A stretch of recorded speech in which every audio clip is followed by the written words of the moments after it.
ఇజ్రాయెల్పై పాలస్తీనా మెరుపు యుద్ధం. Dozens more captured and taken into Gaza. Israel is still reeling from yesterday's surprise attack by Hamas. భీకర కాల్పులతో రణరంగంలా మారిన Gulf ప్రాంతం. చరిత్రలో ఏం జరిగింది? ఎందుకు ఇజ్రాయెల్ పాలస్తీనా శత్రువుల్లా మారారు?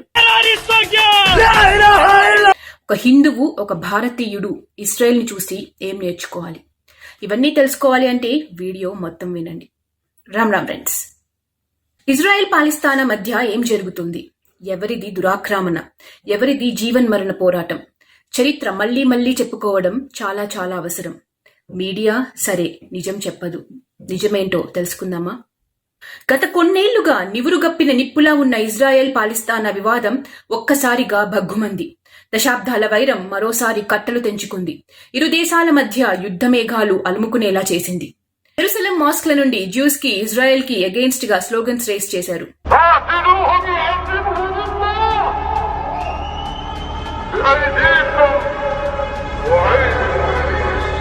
జనాల్ని రెచ్చగొట్టారు. ఇజ్రాయెల్ అణిచివేత చర్యల నేపథ్యంలో చాలా కాలంగా సరైన అదును కోసం చూస్తున్న పాలస్తీనాకు చెందిన హమాస్ మిలిటెంట్లు, ఉగ్రవాదులు ఒక్కసారిగా రెచ్చిపోయారు. అసలు హమాస్ ఇజ్రాయెల్ మీద ఎందుకు దాడి చేసింది? ప్రపంచ పటంలో భారతదేశానికి పశ్చిమాన ఉంది Israel. West bank, Gaza strip, ఇది పాలస్తీనా దేశం. ఇజ్రాయెల్ లోపలే పాలస్తీనా ఉంది. ఇక్కడ స్టార్ కనపడుతుంది కదా, ఇది జెరూసలేం. ఈ గొడవలకి కారణం మొదలైంది 1047 BCలో. అప్పుడు ఇజ్రాయెల్ రాజ్యం ఉండేది. జ్యూస్ నివసిస్తూ ఉండేవాళ్ళు. దానిని సొలోమన్ అనే జ్యూస్ రాజు పాలిస్తూ ఉండేవాడు. ఈ రాజ్యానికి రాజధాని జెరూసలేం. ఈ రాజధానిలోనే సొలోమన్ ఒక టెంపుల్ నిర్మించాడు. దాన్నే ఫస్ట్ టెంపుల్ అని అంటారు జ్యూస్ కోసం. దాని పేరు టెంపుల్ మౌంట్. దీంట్లో జ్యూస్ రోజు పూజలు చేసుకునేవాళ్ళు. 586 BCలో బెబిలోనియన్స్ వచ్చి ఈ ఫస్ట్ టెంపుల్ ని కూల్చేశారు. తర్వాత పర్షియన్లు వచ్చారు, మళ్ళీ ఈ టెంపుల్ ని కట్టించారు. అలా కట్టించడం వల్ల దీని పేరు సెకండ్ టెంపుల్ గా మారింది. రోమన్స్ వచ్చి సెకండ్ టెంపుల్ ని మళ్ళీ కూల్చేశారు. అప్పుడు కేవలం కొన్ని గోడలు మాత్రమే మిగిలి ఉన్నాయి. జ్యూస్ మీద జరిగిన దాడుల్లో కొందరు చనిపోగా మిగిలిన కొందరు యూరప్ కి వలస వెళ్లిపోతారు. మిగిలిన జ్యూస్ లో ఒక కుటుంబంలో జీసస్ క్రైస్ట్ పుడతాడు. జీసస్ క్రైస్ట్ నిజానికి ఒక జ్యూ. రోమన్ ఎంపైర్ లో జీసస్ క్రైస్ట్ పెరిగాడు. జ్యూస్ యొక్క బోధనలు కాకుండా జీసస్ క్రైస్ట్ జెరూసలేంలో విభిన్నమైన బోధనలు చేసేవాడు. ఎలా అయితే గౌతమ బుద్ధుడు హిందువే అయినా తను బుద్ధిజం బోధనలు ఎలా అయితే చెప్పేవాడో, ఎలా అయితే బుద్ధిజం అనేది ఒక ప్రత్యేక మతంలా మారిందో, అలానే జీసస్ కూడా క్రిస్టియానిటీని సృష్టించారు. రోమన్స్ కి ఇది నచ్చలేదు. సో అందరికీ తెలిసిందే, జీసస్ క్రైస్ట్ ని జెరూసలేంలో అందరి ముందు సిలువ వేసేశారు. కాకపోతే కొందరు ఇప్పటికీ కూడా జీసస్ క్రైస్ట్ ని జ్యూసే చంపారు అని నమ్ముతారు. ఈ సంఘటన వల్ల జ్యూస్ ని ఇప్పటికీ నిందిస్తూనే ఉంటారు. రోమన్ ఎంపైర్ లో అంతా బానే ఉన్న సమయంలో 306 సంవత్సరంలో ఫ్లేవియస్ అనే రాజు చనిపోతాడు. అదే సమయంలో తన కొడుకు కాన్స్టంటిన్ ది గ్రేట్ రోమన్ రాజు అవుతాడు. ఈయనకి క్రిస్టియానిటీ యొక్క బోధనలు నచ్చుతాయి. క్రైస్తవ మతాన్ని స్వీకరించిన మొదటి రాజు ఈయనే. సో దానివల్ల క్రిస్టియానిటీ వ్యాప్తి చెందుతుంది. అదే సమయంలో చంపింది జ్యూసే అని వాళ్ళ మీద వ్యతిరేకత, కోపం కూడా పెరుగుతుంది. జ్యూస్ ని చంపడం మొదలు పెడతాడు. జ్యూస్ రోమన్ ఎంపైర్ విడిచిపెట్టి వేరే దేశాలకి పారిపోతారు. ఎక్కడైతే జీసస్ క్రైస్ట్ ని చంపేశారో అక్కడ కాన్స్టంటిన్ చర్చ్ ఆఫ్ హోలీ సెపల్చర్ కట్టించాడు. దీని నుండి 2 కిలోమీటర్ల దూరంలో టెంపుల్ మౌంట్ ఉంది.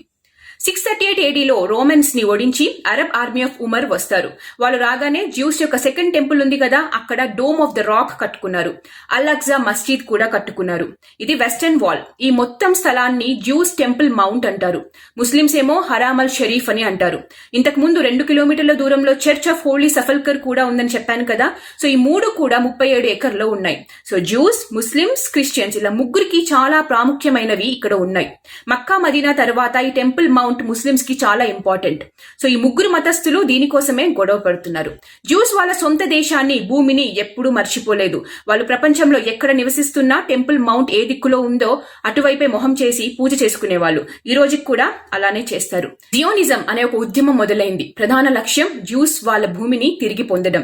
World War I juice Britain కి మద్దతు ఇస్తే వాళ్ళకి ప్రత్యేక దేశం ఒకటి ఇస్తామని డిక్లరేషన్ ఇచ్చారు. దానిని బాల్ఫోర్డ్ డిక్లరేషన్ అని కూడా అంటారు. బ్రిటిష్ గవర్నమెంట్ జియోనిజం కి మద్దతు ప్రకటించింది. మొదటి ప్రపంచ యుద్ధంలో బ్రిటన్ గెలిచింది. సో వాళ్ళు ఇచ్చిన మాటని నిలబెట్టుకునే సమయం వచ్చింది. గెలవగానే ఫస్ట్ జ్యూస్ ని పాలించే ఒట్టోమన్ సామ్రాజ్యాన్ని తీసేసి బ్రిటిష్ పాలించడం మొదలు పెట్టారు. బాల్ఫోర్డ్ డిక్లరేషన్ లో రాసినట్టు ఇంతకు ముందు జ్యూస్ నివసించిన ప్రాంతంలోకి జ్యూస్ ని తిరిగి పంపే కార్యక్రమం మొదలు పెట్టింది. సహాయం చేసింది.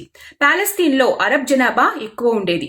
సో ఆ ప్రాంతం వదిలేసి వేరే వేరే ప్రాంతాల్లో వచ్చి జ్యూస్ నివసిస్తూ ఉండేవాళ్ళు. జ్యూస్ వేల సంవత్సరాల ముందు నివసించింది ఆ నేల మీదనే. ఆ ప్రాంతం వాళ్ళదే. కానీ అలా వాళ్ళు యూరప్ నుండి వివిధ దేశాల నుండి పాలస్తీనాకి వస్తుంటే పాలస్తీనా వాళ్ళకి ఇది నచ్చలేదు.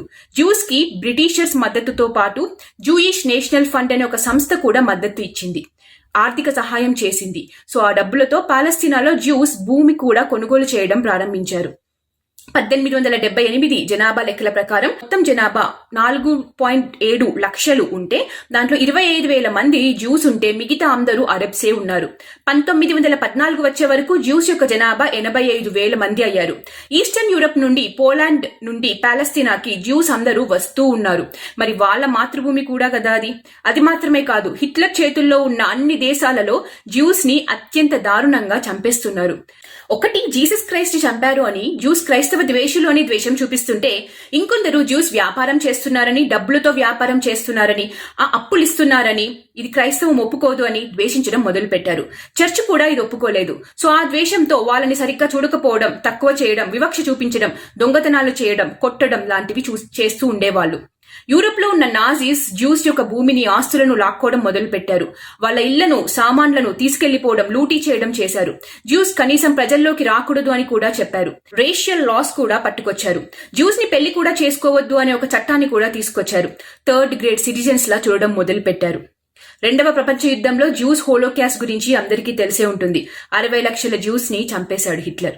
సో వాళ్ళ మాతృభూమికి వెళ్లడం తప్ప వేరే ఛాన్స్ కూడా వాళ్లకు లేకపోయింది. సో మెల్లిమెల్లిగా వీళ్ళ జనాభా పాలస్తీనాలో అరబ్స్ సంఖ్య కన్నా ఎక్కువ అయిపోయింది. రెండవ ప్రపంచ యుద్ధంలో జ్యూస్ మళ్లీ బ్రిటన్ కి మద్దతు ఇచ్చాయి జర్మనీపై పోరాడటానికి. దీనివల్ల 2 లాభాలు. ఒకటి, జ్యూస్ కి హిట్లర్ పైన ఉన్న కోపంతో పోరాటం చేసే ఒక అవకాశం లభిస్తుంది. రెండవది, యుద్ధ శిక్షణ పొందడం. దానివల్ల వాళ్ళకి శిక్షణ కూడా వస్తుంది, భవిష్యత్తులో ఆ శిక్షణ ఉపయోగపడుతుంది అని అనుకున్నారు. జర్మనీ ఓడిపోయింది. సో జ్యూస్ ఎప్పుడు కూడా యుద్ధాలలో ఓడిపోలేదు. ఎందుకంటే వాళ్ళ ఉనికి కోసం, వాళ్ళ భూమి కోసం వాళ్ళు పోరాడేవాళ్ళు. వాళ్ళ ప్రాణాలు అడ్డుపెట్టి పోరాడుతున్నందుకు వాళ్ళకు కావాల్సింది వాళ్ళకి దక్కుతుంది అని నమ్మారు. బ్రిటన్ వాళ్ళ కోసం రాసిన బ్యాన్ఫోర్డ్ డిక్లరేషన్ ని UN లో సమర్పించింది. జ్యూస్ విషయంలో UN కల్పించుకోవలసిందిగా అడిగింది. UN ఒక స్పెషల్ కమిటీ ఏర్పాటు చేసి పాలస్తీనాకు పంపింది. ఈ కమిటీలో 14 దేశాలకు సంబంధించిన వాళ్ళు ఉన్నారు. వాళ్ళు పాలస్తీనాకి వెళ్లి అక్కడ 1/3 జనాభా జ్యూస్ ఉన్నారని, 2/3 జనాభా అరబ్స్ ఉన్నారని చెప్పారు. మొత్తం భూమిలో కేవలం 6% మాత్రమే జ్యూస్ పేరు మీద ఉంది అని చెప్పారు. ఈ రిపోర్ట్ చూశాక UN ఒక చారిత్రాత్మక నిర్ణయం తీసుకుంది. ఒక ప్రాంతాన్ని ఇజ్రాయెల్ అనే పేరుతో విభజించి దాని ఒక దేశంగా మార్చి జ్యూస్ కి ఇవ్వడం, అలానే పాలస్తీనాలు ఉన్న ప్రాంతాన్ని పాలస్తీనా అనే దేశాన్ని చేసి అరబ్స్ కి ఇవ్వడం. జెరూసలంలో 3 మతాలకు చెందిన అతి ముఖ్యమైన ప్రార్థనా మందిరాలు ఉన్నాయి కాబట్టి అది మాత్రం ఎవరికి ఇవ్వొద్దు అని నిర్ణయించింది. అది UN నియంత్రణలోనే ఉంటుంది. UN నిర్ణయాలు తీసుకున్న ప్రతిసారి UN లో భాగమైన దేశాలు ఓటింగ్ చేస్తారు. ఈ నిర్ణయానికి మద్దతు ఇస్తూనే అన్ని దేశాలు ఓటు వేశాయి. కానీ భారతదేశం మాత్రం పాలస్తీనా అనే దేశాన్ని చేయడానికి ఒప్పుకోలేదు. అఫ్ కోర్స్ వేరే ముస్లిం దేశాలు కూడా ఒప్పుకోలేదు. బట్ భారత్ మాత్రమే నాన్ ముస్లిం దేశం ఇలా విరుద్ధంగా ఓటు వేయడంలో. అయినా కూడా పార్టీషన్ జరిగింది. ఎందుకంటే మెజారిటీ ఓట్స్ ముక్కలు చేయడానికి ఒప్పుకున్నారు కాబట్టి. 1947లో UN ఒక మ్యాప్ రిలీజ్ చేసింది. ఇలా విడదీయబోతున్నాము అని చెప్పి. జెరూసలం UN కంట్రోల్లో ఉంది. సో అప్పటి వరకు పాలిస్తున్న బ్రిటిషర్స్ ఆ ప్రాంతాన్ని వదిలేసి వెళ్లిపోతారు. విభజన జరిగిపోతుంది. వదిలేసిన నెక్స్ట్ రోజే Arab countries Egypt, Syria, Jordan, Saudi Arabia, Lebanon, Iran, Iraq, Israel మీద దాడిని మొదలుపెట్టాయి. యుద్ధం ప్రకటించాయి. మేము ఇందరమున్నాం, ఎలాగో గెలుస్తాం, మాకు ఈ దేశం దక్కుతుంది అని అనుకున్నారు. కానీ బ్యాక్ ఫైర్ అయ్యింది. ఇజ్రాయెల్ అత్యంత బలంగా నించుని పోరాడింది. దానివల్ల UN ఇచ్చిన ప్రాంతం మాత్రమే కాకుండా UN ఇవ్వని ప్రాంతాన్ని కూడా ఆక్రమించుకుంది. UN ఇచ్చిన ప్రాంతం ఇదైతే యుద్ధం తరువాత ఇజ్రాయెల్ తీసుకున్నది మీరు చూడవచ్చు. 1950లో ఇజ్రాయెల్ ఒక చట్టం చేసింది. దీనిని లా ఆఫ్ రిటర్న్ అంటారు. ప్రపంచంలో జ్యూస్ ఎక్కడున్నా ఇజ్రాయెల్ కి వస్తే ఇజ్రాయెల్ పౌరసత్వం ఇస్తాము అని. వాళ్ళు ఎప్పుడు రావాలి అనుకుంటే అప్పుడు తిరిగి ఇజ్రాయెల్ కి వచ్చేయచ్చు అని. అయితే 1964లో ఈజిప్ట్ లో అరబ్ దేశాలన్నీ కలిసి ఈజిప్ట్ లో ఒక సంస్థానాన్ని మొదలుపెట్టారు. దాని పేరు పాలస్తీనా లిబరైజేషన్ ఆర్గనైజేషన్. దీనిని PLO అని అంటారు. ఇజ్రాయెల్ తీసుకున్న ప్రాంతాన్ని పాలస్తీనాకి తిరిగి ఇవ్వాలి ఆర్ చేజిక్కించుకోవాలి అనే ఒక ఉద్దేశంతో మొదలుపెట్టిన సంస్థ ఇది. 1967లో అరబ్ ఇజ్రాయెల్ యుద్ధం జరిగింది. కానీ మళ్ళీ ఇజ్రాయెలే గెలిచింది. ఇలా గెలిచిన ప్రతిసారి కొంత ప్రాంతాన్ని ఆక్రమించుకుంటూనే ఉంది. గాజా స్ట్రిప్, వెస్ట్ బ్యాంక్ ని కూడా ఆక్రమించేసుకుంది. యుఎన్ కల్పించుకొని ఈజిప్ట్ ప్రాంతాన్ని తిరిగి ఇవ్వమని అడిగి ఇప్పించేస్తుంది. బట్ మిగిలిన ప్రాంతం మాత్రం ఇంకా ఇజ్రాయెల్ కంట్రోల్లోనే ఉంది. మళ్ళీ 1969లో యాసర్ అరాఫత్ అనేవాడు పిఎల్ఓ సంస్థకి చైర్మన్ గా ఉండేవాడు. ఈయన నాయకత్వంలో ఇజ్రాయెల్ మీద ఎన్నో దాడులు జరిగాయి. కానీ చివరికి అర్థమైంది ఏంటి అంటే పిఎల్ఓ అయినా అరబ్ దేశాలకైనా ఇజ్రాయెల్ తో యుద్ధం గెలవడం అంత సులభంగా జరిగే పని కానే కాదు అని. సో కొత్త కొత్త విధానాలు దాడులు చేయడం మొదలు పెట్టారు. 1972 ఒలింపిక్స్ లో జర్మనీలో ఒక అపార్ట్మెంట్ లో ఉంటున్న ఇజ్రాయెలీ ఒలింపిక్ టీం కి చెందిన వాళ్ళ మీద ఉగ్రవాద దాడి జరిగింది. ఇవన్నీ చేసింది పిఎల్ఓ. ఇవన్నీ జరగడం చూస్తూ ఇజ్రాయెల్ చాలా కలవరానికి గురయ్యింది. ఈ పిఎల్ఓ చైర్మన్ యాసిర్ ని యుఎన్ మీటింగ్ కి కూడా పిలవడం మొదలు పెట్టారు యుఎన్ సభ్యులు. ఇవన్నీ చూస్తున్న ఇజ్రాయెల్ కి ఒకటి అర్థమైంది, పిఎల్ఓ ఇజ్రాయెల్ కి పెద్ద సమస్యగా మారబోతుంది అని. ఈ పిఎల్ఓ యొక్క మెంబర్స్ లెబనన్ లో నివసిస్తూ ఉండేవాళ్ళు. అది తెలుసుకొని ఇజ్రాయెల్ లెబనన్ మీద కూడా దాడి చేసింది. 18,000కు పైనే చనిపోయారు ఈ దాడుల్లో. 30,000 మందికి గాయాలయ్యాయి. దీనివల్ల పిఎల్ఓ యొక్క బలం తగ్గిపోయింది. పిఎల్ఓకి కూడా ఇజ్రాయెల్ యొక్క బలం అర్థమైంది. సో వాళ్ళు ఒక కొత్త ప్రతిపాదన తీసుకొచ్చారు. ఇంతకు ముందు జ్యూస్ మొత్తం దేశాన్నే వదిలేసి వెళ్లిపోవాలని డిమాండ్ చేసిన వాళ్ళు కాస్త కనీసం యుఎన్ మొదట్లో ఎలా అయితే భూమిని పంచిందో అలా అన్నా ఇవ్వండి అని. కానీ ఇజ్రాయెల్ అస్సలు ఒప్పుకోలేదు. నిజమే మరి, యుఎన్ ఇచ్చినప్పటి నుండి వాళ్ళ మీద అదే పనిగా ప్రతి ఒక్కరూ దాడులు చేస్తూనే ఉన్నారు. బలంగా ఉన్నారు కాబట్టి నిలబడ్డారు. లేదంటే ఇజ్రాయెల్ ఉండేదా? అది మాత్రమే కాదు, 50-60 సంవత్సరాల్లో అరబ్స్ ఇంకా బలవంతులుగా మారితే ఇలానే ఇజ్రాయెల్ మీద దాడులు చేస్తూనే ఉంటారని ఇజ్రాయెల్ నమ్మింది. అప్పుడు ఇజ్రాయెల్ ని లాగేసుకుంటారు కదా, జ్యూస్ ని తరిమి కొడతారు, వాళ్ళ ఉనికినే కోల్పోతారు అని ఇజ్రాయెల్ వాళ్ళ దానికి ఒప్పుకోలేదు అగ్రిమెంట్ కి. పాలస్తీనాలో తీవ్రవాదులు అందరూ కలిసి హమాస్ అనే ఒక సంస్థని స్థాపించారు. తిరుగుబాటుదారులు అని చెప్పొచ్చు, రాడికల్ పీపుల్.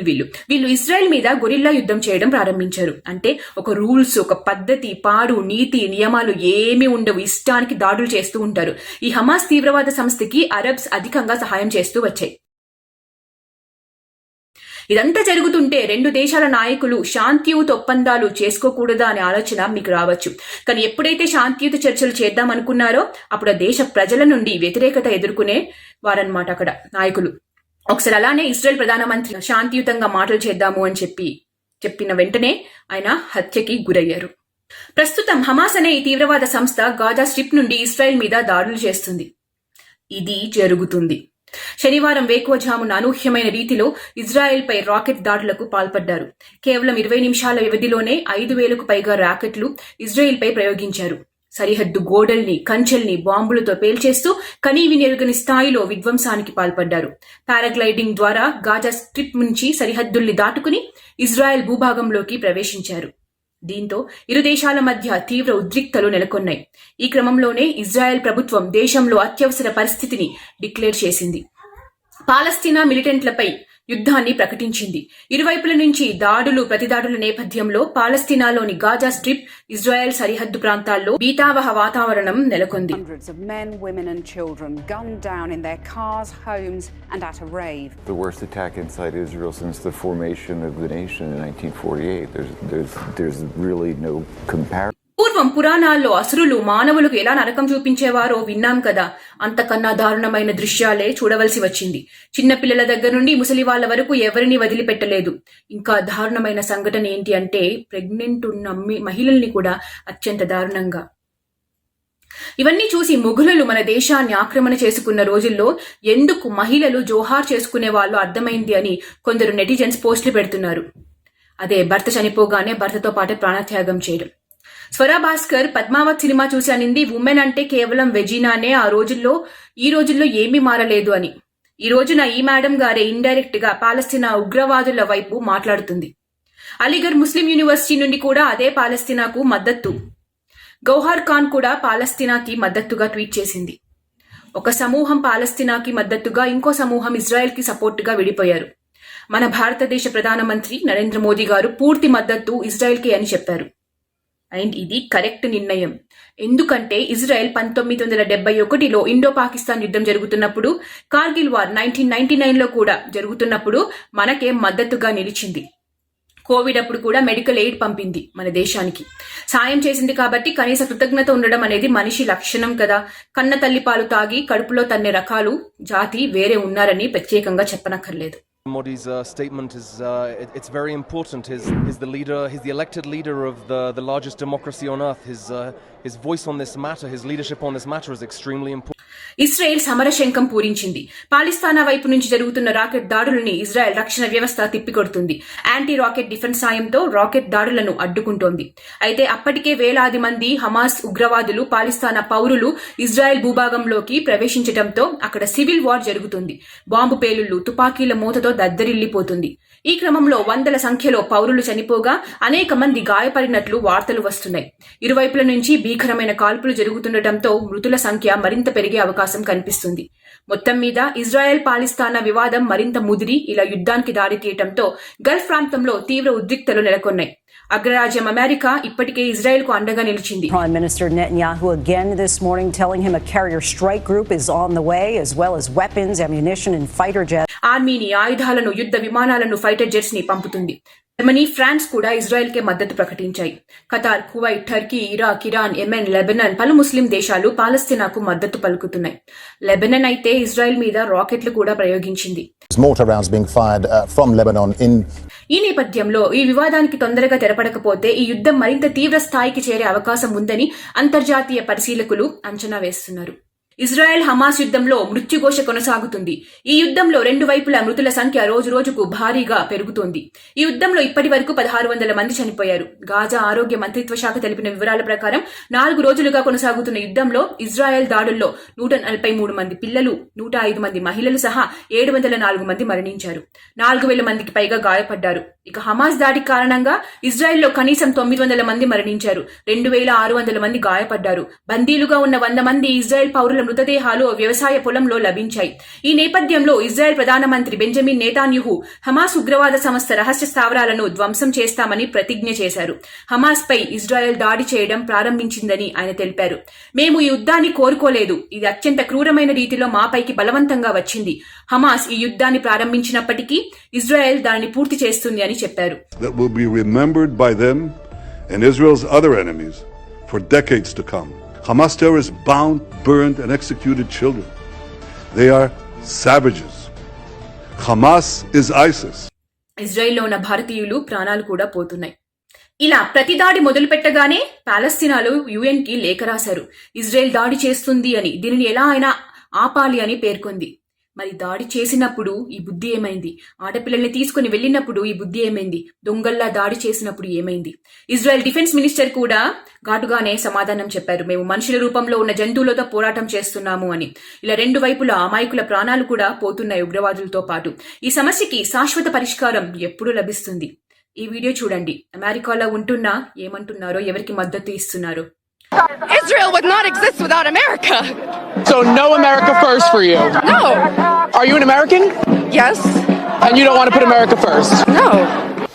మీరు ఎవరిది తప్పు, ఎవరిది ఒప్పు అనుకుంటున్నారు? ఒక రకంగా భారత్, ఇజ్రాయెల్ కి మధ్య కొన్ని సిమిలారిటీస్ ఉన్నాయి. భారత్ కూడా వేల సంవత్సరాలుగా ఆక్రమణదారుల దాడులను తిప్పికొడుతూ తట్టుకుంటూ నిలబడుతుంది. కాకపోతే ఒక వ్యత్యాసం కూడా ఉంది. ఇజ్రాయెల్ దేశం మీద తీవ్రవాదులు దాడులు చేయగానే అక్కడి ప్రజలు ప్రభుత్వాన్ని నమ్మారు. ప్రభుత్వం తరపున, దేశం తరపున పోరాడడానికి ముందుకు వచ్చారు. కానీ ఇక్కడ మొదట శత్రువుని గుర్తించరు. శత్రువు మన దేశంలో ఉన్నవాడే, బయటి దేశం వాడు కాడు అని నిరూపించే కుట్ర చేస్తారు. అలాంటిదే కదా 26/11 అటాక్స్ జరిగినప్పుడు ఇక్కడ కమ్యూనిస్టులు, కాంగ్రెస్, వామపక్షవాదులు హిందువులే చేశారు అని, RSS చేసిందని పక్కదోవ పట్టించే ప్రయత్నం చేశారు. కాషాయ ఉగ్రవాదమని, హిందూ ఉగ్రవాదులు అనే కొత్త పదాలను సృష్టించారు కూడా. యాసిన్ మాలిక్ లాంటి ఉగ్రవాదికి కూడా కొమ్ము కాశారు, దోస్తీ చేశారు. అజ్మల్ కసాబ్ చేతికి కాషాయ దారం కట్టుకున్నాడు అని దొరికాడు కాబట్టి పాకిస్తాన్ కి చెందిన లష్కరే తాయిబా ఉగ్రవాదని తెలిసింది. లేకపోతే బాలకోట్ మీద మన ఆర్మీ వాళ్ళు దాడి చేసి వస్తే దానికి ప్రూఫ్స్ అడిగారు. ఇక్కడ సో కాల్డ్ మేధావులు. भारत कह रहा था यहाँ पे सर्जिकल स्ट्राइक हुए हैं, यहाँ तो कुछ भी नहीं हुआ. वो दिखा रहे थे कि देखो यहाँ बच्चे खेल रहे हैं, जिंदगी नॉर्मल चल रही है, लोग अपना रह रहे हैं. यहाँ तो सर्जिकल स्ट्राइक जैसा, गोलाबारी जैसी कोई सबूत ही नहीं है. సో ఇలాంటి దాడులు జరిగినప్పుడు మనం మొదట అంతర్గత శత్రువులతో పోరాడి రావాల్సి ఉంటుంది. ఇజ్రాయెల్ ప్రజలు కనబరుస్తున్న దేశభక్తిని తప్పక చూసి నేర్చుకోవాలి. ఈ వంకర బుద్ధి మేధావులు బుద్ధి తెచ్చుకోవాలి. శత్రువు ఎవరు అనేది తెలుసుకోవాలి. శత్రు బోధ జరగాలి. మన దేశంలోనే ఉంటున్న శత్రువుల్ని గుర్తించాలి. అత్యంత దారుణంగా పిల్లల్ని, మహిళల్ని కూడా వదలకుండా నరకం చూయించి చంపేసిన హమాస్ ఉగ్రవాదులకు ఈ దేశంలో నుండి సహకరించే వాళ్ళు లేకపోలేదు. ముఖ్యంగా కాంగ్రెస్, కమ్యూనిస్టులు ఎప్పుడూ ఇలాంటి వాళ్ళ వైపే నిలబడతారు. మతమౌఢ్యం ప్రపంచవ్యాప్తంగా ఎవరిని ఎన్ని ఇబ్బందులు పెడుతుందో చూస్తూనే ఉన్నాం. భవిష్యత్తు భారతదేశం దీనికి మినహాయింపేం కాదు. హింస యుద్ధం వైపు కాదు, మానవత్వం వైపు ఉండాలి. కానీ ఒక రాక్షస జాతి అదే పనిగా దాడులు చేస్తుంటే, మానవత్వం పేరిట చేతులు కట్టుకుని కూర్చుంటే ఎలా? తీవ్రవాదం వల్ల భారత్, ఇజ్రాయెల్ రెండూ ఎంతో నష్టపోయాయి. హమాస్ వెనుక ఉండి నడిపిస్తున్నది ఎన్నో దేశాలు, ముఖ్యంగా ఇరాన్. దీనికి శాశ్వత పరిష్కారం ఉందా? మీ అభిప్రాయం తెలియజేయండి. జై భారత్, జై హింద్.